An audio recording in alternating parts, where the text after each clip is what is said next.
이사야 21장 3절 말씀 봉독합니다. 이사야 21장 3절 말씀입니다. 같이 봉독합니다. 이러므로 나의 요통이 심하여 해산이 임박한 여인의 고통 같은 고통이 나를 엄습하였으므로 내가 괴로워서 듣지 못하며 놀라서 보지 못하는도다. 아멘. 아멘. 오늘 말씀은 바벨론 심판에 대한 혹독한 묵시를 받은 이사야 선지자의 심적인 고통을 말씀하는 것을 내용으로 하고 있습니다. 이사야 선지자가 요통이 심하여졌다 했습니다.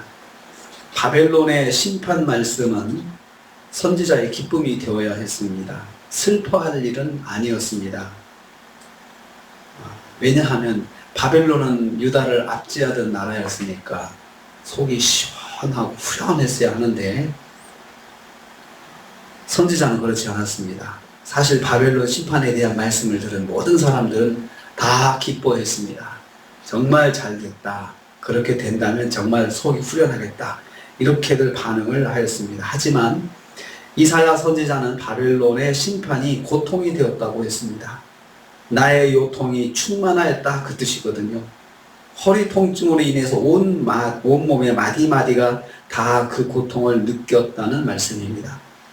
이사야의 정신적인 고통이 극심한 육체적인 고통을 동반할 정도로 심각하였다는 뜻입니다. 선지자는 원수 바벨론 멸망으로 죽어갈 수많은 영혼들, 생명들을 보았기 때문에 큰 고통을 느꼈던 것입니다.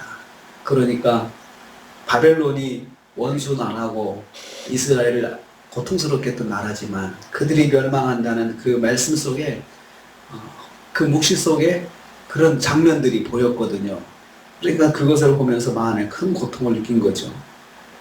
성도는 모든 생명의 소중함을 마음 깊이 간직하고 있어야 합니다. 우리가 복음을 전해도 복음을 듣지 않고 또 더 하나님 말씀에 어긋나는 길을 행하고 또 세상에서 사람들이 다 비난할 만한 일들을 하면서 살더라도 나는 그냥 복음을 전했으니까 끝났다. 이렇게 끝나는 게 아니고 이사야 선지자의 마음은 그들의 생명이 그렇게 허망하게 죽는 것이 마음이 아픈 겁니다.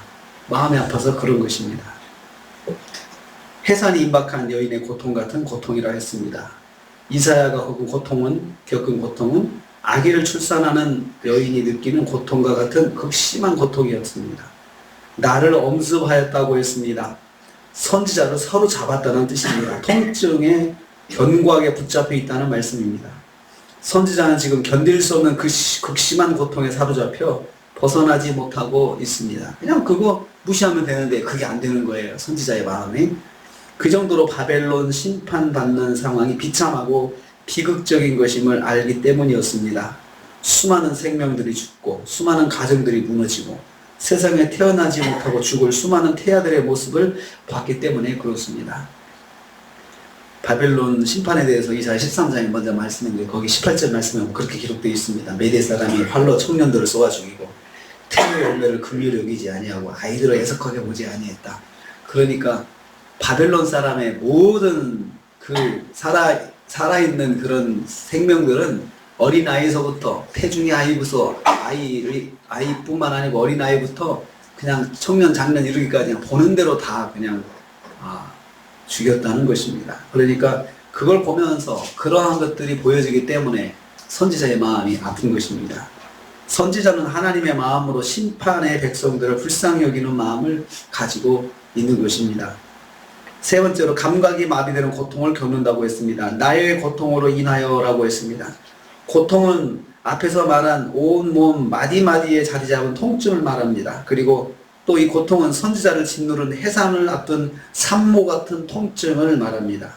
묵시를 받은 순간부터 한순간도 멈추지 않고 지속되는 고통은 선지자의 청각과 시각을 마비시켰던 것입니다.